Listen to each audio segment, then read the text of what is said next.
Hi, this is the book, and it's fantastic. It's, it seems like it was. Can you hear? Okay. It seems like it's been longer than that, but we have to realize that the election was not even a year ago. And this book is so well reported. It tells you, from the beginning of the campaign, when Trump started to think about running again, to Election Day, and it has such wonderful behind-the-scenes reporting. But I'd like you to talk about it and talk about how the book came together. Yeah, well, thank you so much, and thank you all for being here. I was a White House correspondent at the Washington Post. I covered the 2020 presidential election, the Democratic primary, and through the pandemic, the election, and then started covering the White House when Joe Biden became president, and then was closely covering his ruminations about whether or not to seek re-election. I was sort of the lead reporter for the Post on Biden's re-election campaign. And so in the spring, summer of 2023, as it was shaping up to be this historic rematch between Joe Biden and Donald Trump, I was chatting with two of my colleagues who I was collaborating closely with. They both cover the Republican Party, Donald Trump, the primary, and we sort of felt we were well positioned to tell the definitive story of what would unfold. We knew it would be historic. We didn't exactly know how unpredictable and historic it would turn out to be, but we wanted to, at the end of the election, deliver a book that would tell you what happened and how, bring you behind the scenes of the key moments, debate nights, VP selections, but beyond that, tell you really how we got the result, which we all know. There's no spoilers in the book, right? We're living through what happened, but we really, I think, to understand where we are today, you have to understand all the decisions along the way. And so we brought our years of covering these two men and also women. I covered Kamala Harris's campaign in 2019 for president. So I had this history with her as well, and we wanted to really deliver a book that would stand the test of time so that not just now, but future generations can understand how we got to the moment in American politics where we are. The book starts with Trump's decision making. And I think it's very interesting because the book kind of posits that he felt he had to run for president because if it wasn't the White House, it would be the jailhouse. So that was a motivation, and he had to run and he had to win. So this was a campaign where he had a really strong motivation to win the election. Can you talk a little bit more about that? Yeah, absolutely. I think it's easy to forget what it looked like in 2021 and 2022. We see right now this president who has, the entire Republican Party doing whatever he wants. He has just immense executive authority that is obviously being challenged by the courts. But after January 6th in 2021, he was almost a pariah in the Republican Party. There were people that did not want him to run again. Multiple Republican members of the Senate voted to convict him in his impeachment trial. This is not someone who had the power he has now. And I think that's an important place to start, to understand how he had, not in a partisan way, just a remarkable comeback from that period. And Trump, our reporting shows, was not 100% set on running again for re-election. He was at Mar-a-Lago, very angry, not surrounded by sort of the loyal staff we see now. People were grifting off him, making money. He was having dinner with Kanye West and Nick Fuentes. He was not someone that had these sort of seasoned political professionals around him, save one person, Susie Wiles. And then he gets indicted. And it totally changes his calculus. He sees, as Anna says, two pathways. One is he gets elected president again, and he is able to make all of his criminal challenges basically go away, or he does not, and he faces multiple criminal trials, and ones in which even his own aides concede privately that he has real criminal liability. I mean, the strongest case prosecutors and even his own lawyers believed was the case in Florida. He obviously got quite lucky with the judge that was overseeing that case. But the Trump of 2021, 2022 is a very different Trump than the Trump of 2024 and obviously 2025. And so starting there, I think, is just a reminder of how much occurred in that period, how much he was able to keep the Republican base close to him, and how he was able to convert all of these Republican leaders and donors, but also these business leaders behind him as well. And the book also says, well, there's what ifs. What if they didn't prosecute Trump? The book posits that the prosecutions helped Trump. I'd like you to talk about the what ifs and especially the prosecutions. Yeah, look, I mean, Trump is someone who is able to turn whatever it is into, a political benefit for him. I think just to take it to present day right now, history often shows that the president, if the government shuts down, it's the president that often takes the blame. I don't think those sort of rules of traditional politics apply anymore. Trump is somebody that has shown an ability to control the narrative in a way few politicians have ever been able to. And so these trials were an opportunity for him to not, it was clearly about himself. He was, thinking about himself and the criminal liabilities he had and the potential jail time or whatever he could have faced. But he turned it into this rallying cry for his base. And he connected the fate of his own prosecution with the fate of the millions of Americans that were supporting him. He connected it to the January 6th defendants. But broader than that, he said, I am what's in between the Justice Department and then coming after you. And so he tied this victimization campaign to people around the country that really that it resonated with. And I think the one of the things that some Democrats will now privately concede is that the first case, obviously, he was convicted, found guilty in the New York case around the hush money payments, but that was a case that a Democratic district attorney didn't even bring the first time around. So that was not the strongest case. And there's there was a lot of competition between the various prosecutors trying to get their case to trial first, and that one was the one that moved along. But even some Republicans who thought Trump committed crimes in other cases thought that was a weak case. And so that had this rallying effect where he would go to court in New York, in Lower Manhattan, and all these Republican senators would show up, and Republican politicians would show up as sort of this display of support. And that was part of getting the Republican Party back behind him. I think there's interesting scenes in the book. I don't want to spoil the behind the scenes details. Obviously, what happened, but on stage when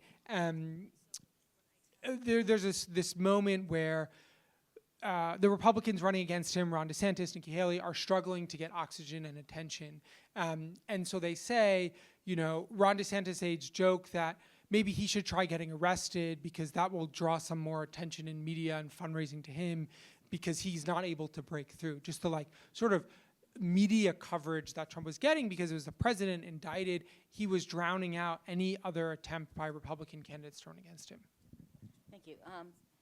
So Biden, and that, the big debate for months was whether he should stay in the race or drop out. And I thought it was very interesting. Your book talked about when he got COVID, that seemed to be a seminal moment for him. Can you please talk about, how he came to the decision to drop out of the race, finally? Yeah, I think one of the things that Democrats have learned from this experience is when your voters are telling you something, you should probably listen, right? So if you look at the polling long before Biden decides to run again, the majority of voters, including the majority of Democrats, say they do not want him to run again. And the Biden team's response was, we're going to convince you otherwise. They didn't. And I think people like to dismiss polls, but those sorts of sentiments are really hard to get over. And so, fast forward to this moment post-debate, and just for some context, I was actually with Biden in Atlanta the night of the debate. I happened to be the pool reporter on Air Force One, so I flew down to Atlanta with him, and then followed him the next 4 days to North Carolina, where he had that rally, to the Hamptons, where he did this fundraising swing, and then to Camp David. And it was just sort of this surreal moment where the entire world, Democrats mostly, are just melting down. Republicans are celebrating this horrible debate performance. And inside Biden world, it was as if nothing had really happened. We really captured that sentiment in the book. But there's this belief, a bad night, people have bad debates, move on. And I think it's this sort of bunker mentality that we saw for a lot of his presidency, particularly as it related to his decision to run again, really come to roost at a moment when the Democratic Party is at war with itself over this campaign. And so I think what's important about that is that was the mentality post-debate. So it took a while for it to really seep into Biden's inner circle that this wasn't just a bad night, that this was a problem of epic proportion. And so the reporting that we found, one is that Biden didn't have a full picture of how bad it really was. And I know that might sound surprising to people who lived through that, because it felt like you couldn't escape the sort of drip, drip, drip of Democrats calling for him to drop out. But they sort of ignored that for a little bit, and the polling that was presented to him was often overly optimistic. We have this scene in the book where his pollsters never met with him during his entire campaign, so some people think that's a problem. But toward the end, after the debate, the pollsters give a presentation to Joe Biden's senior staff. Biden is not there. And they basically say, there's a path to winning, but Joe Biden can't do it because voters don't trust him as the messenger. Whatever message he says, they just don't believe him or that he's capable of delivering it. 2 days after that presentation, one of Joe Biden's top aides, Steve Ricchetti, is on the phone with the pollsters and starts screaming at him and says, your job is not to tell us we can't win. Your job is to show us how we do win. And their response was, well, you can't. And then there's this other scene in the book where the Democratic senators are getting very antsy. They think that he's going to drag them down with him. A lot of the senators running in competitive swing states are pushing for him to get out, worried, trying to distance themselves. So Chuck Schumer eventually gets 3 of Joe Biden's top campaign aides to come to Capitol Hill to meet with the Democratic Senate caucus. And basically, it's this remarkable scene. It's sort of like this. All the Democratic senators are sitting here. There's 3 campaign aides sitting here. And they're sort of trying to make the case that he can stay in. And one by one, senators stand up and say he can't win. He should drop out. He needs to drop out. We love Joe Biden. We respect Joe Biden. This can't go on. They take a poll of how many people would support him, and I think 3 hands were raised out of the 40-odd senators in the room. And all that they said was, Chuck Schumer, his message was, please make sure you tell Joe Biden about this. A few weeks later, Chuck Schumer has this meeting with Joe Biden at his house in Rehoboth. And I'm getting to your question. I just think it's important to sort of build up there what the atmosphere is. And one of my favorite chapters in the book is the day that the attempted assassination on Donald Trump in Butler, Pennsylvania. We have a whole chapter just on that day because that's what happened to Donald Trump. What's happening to Joe Biden is he's meeting with more Democrats telling him to drop out. And Schumer's one of those Democrats that has this private meeting with Joe Biden.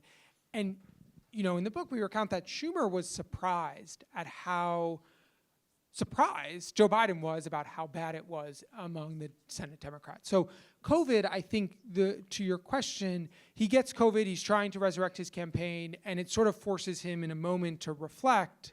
He's quite sick, sicker than I think people understood at the time. Like he's quite ill, he's in his 80s and has COVID. And in those moments, I think it really hits him that, he said in one of the interviews, the only thing that would get me to drop out is the Lord Almighty. And Joe Biden is a deeply religious man, and people in his life close to him told me that they felt COVID was in some ways a message from the Lord Almighty. Yeah, I thought that was very interesting. And Trump also had like a little bit of a religious conversion when he was shot. And, you know. I'm not so sure about that, but But at least, you know, the book says that he started, you know, to I think Susan Wiles. Yeah. yeah, I mean, Trump is surrounded by quite devout people. I mean, you can see it in the administration. Trump has never been a religious individual. He doesn't go to mass. He doesn't, I mean, this is not a part of his life, but he's surrounded by people who really do believe and are quite religious. And so after Trump is shot, Susie Wiles says, you know, you were saved by God. And in that moment, you know, that part of that speech he gave at the convention, he talks about that a little bit, and he speaks to that.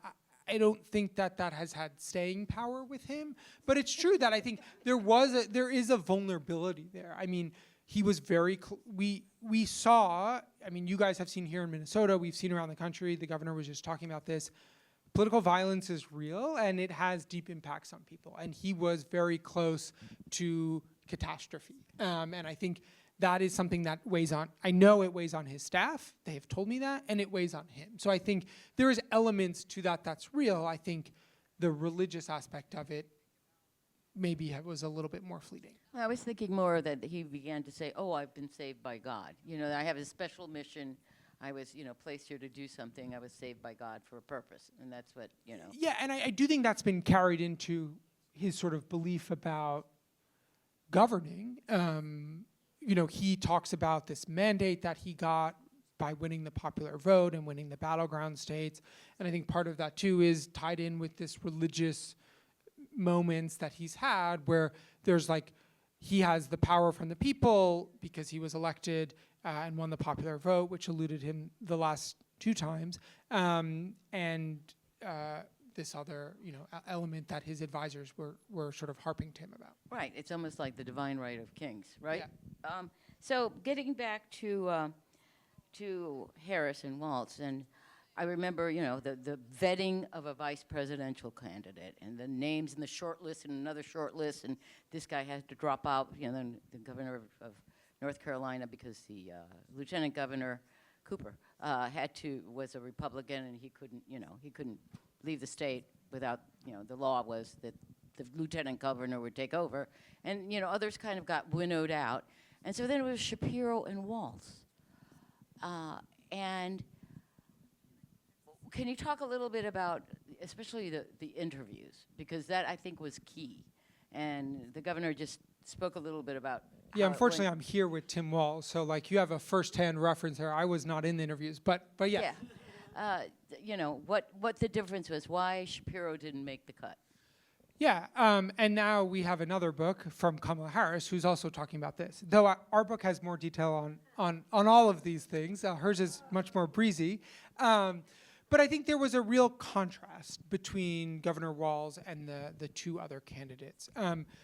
You know, Governor Shapiro had a lot more questions about what his role would be as vice president. Tim Walz walked into the room and said, I'm not a good debater. I've never read off a teleprompter. Like, maybe you shouldn't pick me. And also said, you know, I'm not interested in running for president, though I wonder if that's changed in recent weeks. And you know, I just want to serve you and help you and help you win. And I think being vice president is a very difficult job. Kamala Harris knew that firsthand, and so was attracted to this idea of a more governing partner than someone that maybe was more politically ambitious. And I think it's funny because Tim Walz, I've covered governors for a long time. I've met the governor much before he emerged on the national scene as a contender for VP, and he was just not somebody that was on the list. And I think that is something that appealed to Democrats, this opportunity to really balance out the ticket. You know, another thing about Shapiro, he was a attorney general. He had a very similar background to Kamala Harris, and Tim Walz is just sort of the opposite, from the Midwest, military background, teacher, educator, football coach. And so I think they both connected in real life, and they also saw a lot of parts of his biography that they thought and hoped would help fill out some of the parts that Kamala Harris didn't have. And, you know, Walz was picked as a, you know, common sense Midwestern moderate, but then he wasn't perceived as that, the book said. Yeah, I mean, I think you can't reinvent yourself in 90 days, and Tim Walz has elements of both. And whenever you're running a national campaign, your opponents are going to pick the part of your background that they think will help them politically.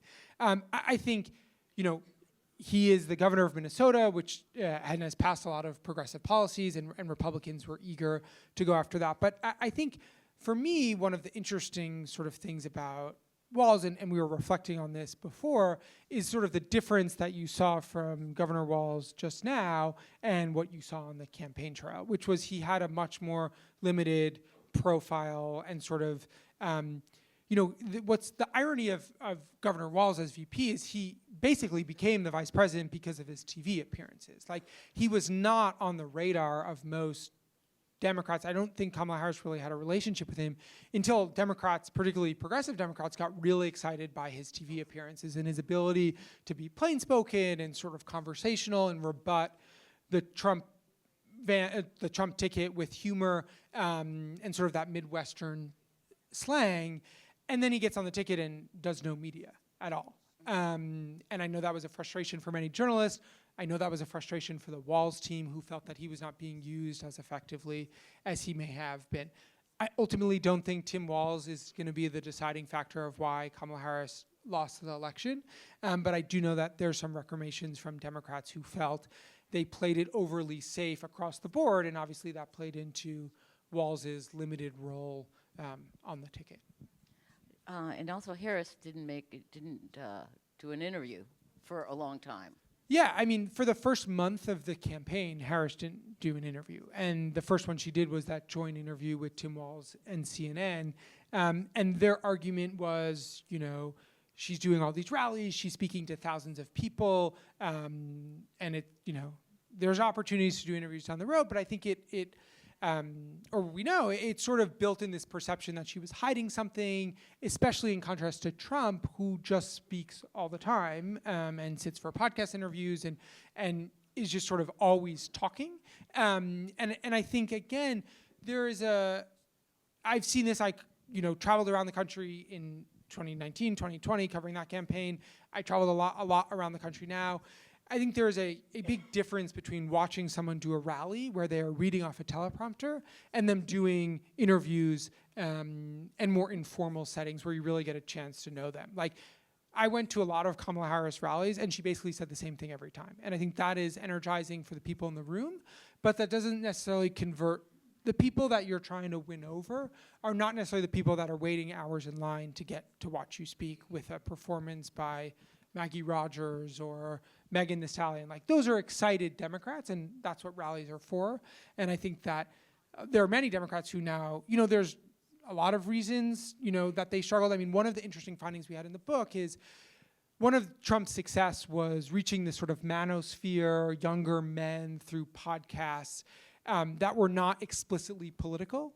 And Democrats have complained that those sort of equivalent podcasts on the left would not take Kamala Harris or Tim Walz. Like, they wanted to go on the list like Bill Simmons or Hot Ones or these sorts of general interest podcasts. And they're just like, we don't do politics. Where on the right, people like Theo Vaughn or the like were much more interested and willing to take Trump. What other mistakes did Harris make? The question was, what other mistakes did Kamala Harris make? I think one of the things in retrospect this was in real time. So there's a lot of things here to answer. One of them, like a very specific one, I'm sure you guys are aware of the ad that Donald Trump ran around transgender issues. She's for they, them, I'm for you. And the campaign decided that the best way to respond to that was basically not to respond directly. They did these focus groups where they showed the ad, and what polled the best was her talking about other issues, the economy, et cetera. But what that overlooked was the fact that that was really effective, and all that was running was that it was less, what Democrats found is it was less about the issue of transgender individuals in sports or policies around transgender individuals, but more about this idea that Democrats were focused on issues for a very small percentage of the nation and not focused on everyday Americans. And so as that ad ran, it was just not being countered. That Kamala Harris didn't come out and address it head on. And so that's a very specific one. I think another clear one is that she didn't break with Joe Biden. That episode, she goes on The View and she's asked, what would you do differently? And she says, I don't know. I can't think of anything. We have in the book, immediately after that happens, Kamala Harris's aides sitting backstage put their head in their hands and know she screwed up. One of her aides goes up to The View co-host Whoopi Goldberg and them and says, can you ask that again? Like, she's supposed to say something different. We have in the book what her answer was supposed to be. So they knew right away that was a disaster. But I think the country very much did not want Joe Biden 2.0, and Kamala Harris really struggled. I mean, one of the things in the book, and Kamala wrote about this in her book, though our book came out a few months ago, so you would have known first if you read ours. But the day of the debate, Joe Biden calls her, ostensibly to wish her good luck, and what he says is, I'm hearing that the way you're campaigning is not so loyal to me. I'm popular in Pennsylvania. The debate was in Philadelphia. Like, you should be careful. He frames it as political advice, but it's basically like, you should not break with me because it'll hurt you politically. And again, to reflect, Joe Biden has just been pushed out of the race because he is unpopular and Democrats don't think he can win. And that is what he tells Kamala Harris the day of her debate. And so I think that's like another element of all of that. Could another Democrat have beaten Trump? Should they have had a primary?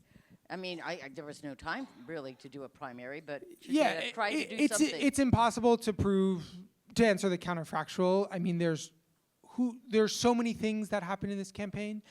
Another part of my book that I really enjoy is the day that Kamala Harris takes over, Joe Biden drops out, and he gives her like an hour heads up. Like, he's like, I'm dropping out and my statement's about to go out. And she's in her exercise clothes. She had just made breakfast for her grandnieces. And she like immediately springs into action and starts calling all these Democrats, Obamas, Clintons, Josh Shapiro, Roy Cooper, Gretchen Whitmer. She starts with the Democrats she thinks might want to run against her. And we recount all of the calls that she made to people that day. And Obama and Pelosi, Obama said, like, good luck, we'll be supportive, but we're not going to endorse you right away. And Pelosi's like even harsher and is sort of like, I think there should be a process. Both Barack Obama and Nancy Pelosi thought there should be an open primary, and both of them privately thought Kamala Harris was not the strongest candidate. So could a Democrat have won? Maybe. I mean, Donald Trump won the popular vote, but also it was close in the battleground states. And should there have been an open primary? It's hard to say. The primary is for 2028 is already being debated, what the order is, what the process is, what are the rules to qualify. There's going to be a lot of Democrats running for president in 2028. So what's that? I think Kamala and her team thought it was ludicrous to even suggest that. But I think there's a lot of Democrats in retrospect, obviously, who think there should have been. Do you want to say anything about 2028? I mean, what should the Democrats do, in your view? Were there lessons learned here? Yeah, I'm not in the position of telling anyone what they should do. I tell you what happened and why it happened, and people can take their own lessons from that. I mean, I think the 2026 midterms will be instructive in terms of, I think Democrats are still trying to figure out exactly what their message is, what are they running. I think one of the things that, as someone who's covered largely Democrats for a while, the organizing principle of the Democratic Party in large part has been around Trump, either warning about Trump, running against Trump. He has sort of been he's been the leader of the Republican Party, the president, but he's really been the way in which a lot of Democrats have organized themselves. And now moving forward, like, what does the party look like in a post-Trump moment? Maybe it's not a fully post-Trump moment. We'll see who emerges from the Republican field. But I think Democrats are trying to figure that out from a messaging perspective, from a policy perspective. And I think we will see all sorts of different proposals in the 2028 presidential race. there will be many, many Democrats running across the spectrum of the party. Governors, senators, maybe mayors, like we will see it all. And so I think there's going to be a lot of opportunity for Democrats to debate what that path forward looks like. What you're saying is there'd be more policy issues debated rather than, pick us because we have to stop Trump. I'm not naive to think that, policy is what people vote on. Like that is, there's elements of that, but I think in a Democratic primary there will be clear policy differences. But I think it's more about the brand of the Democratic Party, not just like, what do you think about housing policy or healthcare? I think it's about like, what does the Democratic Party represent for Americans? I think there has been this transformation in terms of the coalitions. My colleague wrote a great series about this that just published a few weeks ago, like about registration numbers. Democrats' party registration numbers across the country are in decline and Republicans are increasing. The sort of voters that Democrats could count on is changing. Younger voters, college-educated voters are not so locked into the Democratic camp that I think a lot of party leaders just assumed would always be. And so I think the Democrats have a lot of work to do to figure out like, what does the party look like? Now, we're talking about Democrats. That same applies to Republicans. Trump has been the dominating force in Republican politics for a decade. And so what does the party do when he is not that individual, when he is not in that same position? And when Trump is not on the ballot, Democrats have had more success. Look at the 2018 midterms, the 2022 midterms. And so we're focused on Democrats, but the same thing applies to the Republican Party as well. Thank you. I'd like to ask for questions. Can you raise your hand if you have a question? Okay, great. This lady up front. Thank you, Tyler. I see you speak as well as you write. I'm wondering how you got into journalism in the first place. Okay, the question is how Tyler got into journalism in the first place. Okay. The question was how I got into journalism in the first place. I was the editor-in-chief of my high school newspaper and my college newspaper. I went to Northwestern and studied journalism at Medill, the journalism school there, and have bounced around a bunch of papers. Actually started, I went to grad school, and then my first job out of grad school was an intern at the New York Times in New York on the Metro desk. And so I then covered national politics at Bloomberg News. I worked at Politico, the Washington Post, and now I'm back at the Times. Lady in the rose shirt there. Yeah, hi, thanks. I wondered how much Kamala Harris may have censored herself or toned down herself out of fear of being perceived as an angry black woman. How much does that race play in? Okay, the question is, how much did Kamala Harris tone down herself so she would not be perceived as an angry black woman? That's such a personal question for her that it's hard for me to explicitly answer that. I actually just got her book and I am partway through. So, I think you can't deny that race and gender play a role in politics. We've seen that time and time again. I think, she clearly was cognizant of that. As the governor said today, she didn't lean into the historic nature of her candidacy, and she was conscious of that. So it's hard for me to explicitly answer that because I think that's such an internal thing. But I think they were cognizant of the race and gender dynamics and clear-eyed about the ways in which that could be used against her. She writes in the book that she was, in the debate prep, they were prepared for all sorts of things that Trump could say on those sorts of things. The lady back there in the black sweater? Here's the thing. We're supposed to talk about Democrats losing America, but how is it we have lies, this very obvious lies, deceit, and corruption, and we have someone who's politically relatively honest, does have policy. How is it that this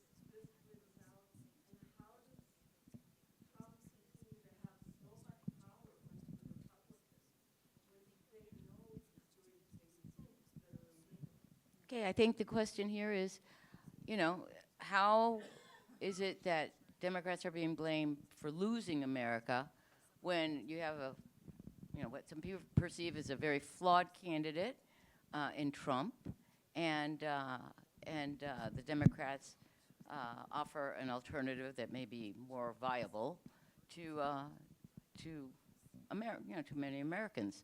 I think that's pretty much Yeah, the I question. I can't speak for people that voted for Trump or voted against Trump. What I can tell you is based on my reporting and what I've seen speaking to supporters of Trump and opponents of the president. People have different reasons for voting. There are many people in Washington, people that support Trump that, you know, it's sort of become cliche, but like genuinely support his economic policies and ignore some of the things they find maybe his rhetoric more distasteful. There are whole hosts of reasons for why people vote for who they do, and I think what I would say is, you know, the focus on Democrats. If you look across the spectrum, Democrats lost, I think, ground in almost every single county. So it's, you know, there was a factor in 2016 when he won of this novelty about him. Donald Trump said everything that Donald Trump is doing, he said he was going to do. My colleagues at the New York Times wrote a series throughout 2024 outlining every single piece of this. I mean, today the president announced, it's a little bit unclear what the announcement means, but that at the request of the Homeland Security Secretary, he's sending the military into Portland, Oregon. He said that he was going to do that as a candidate for president. He said, I am your retribution, and I'm going to go after these people. So, you know, he is breaking norms. He is pushing the boundaries of executive power. But there has been nothing yet that he's done that he said he hadn't. He told the American people what he wanted to do, and he won. And I think that is something that the country is grappling with.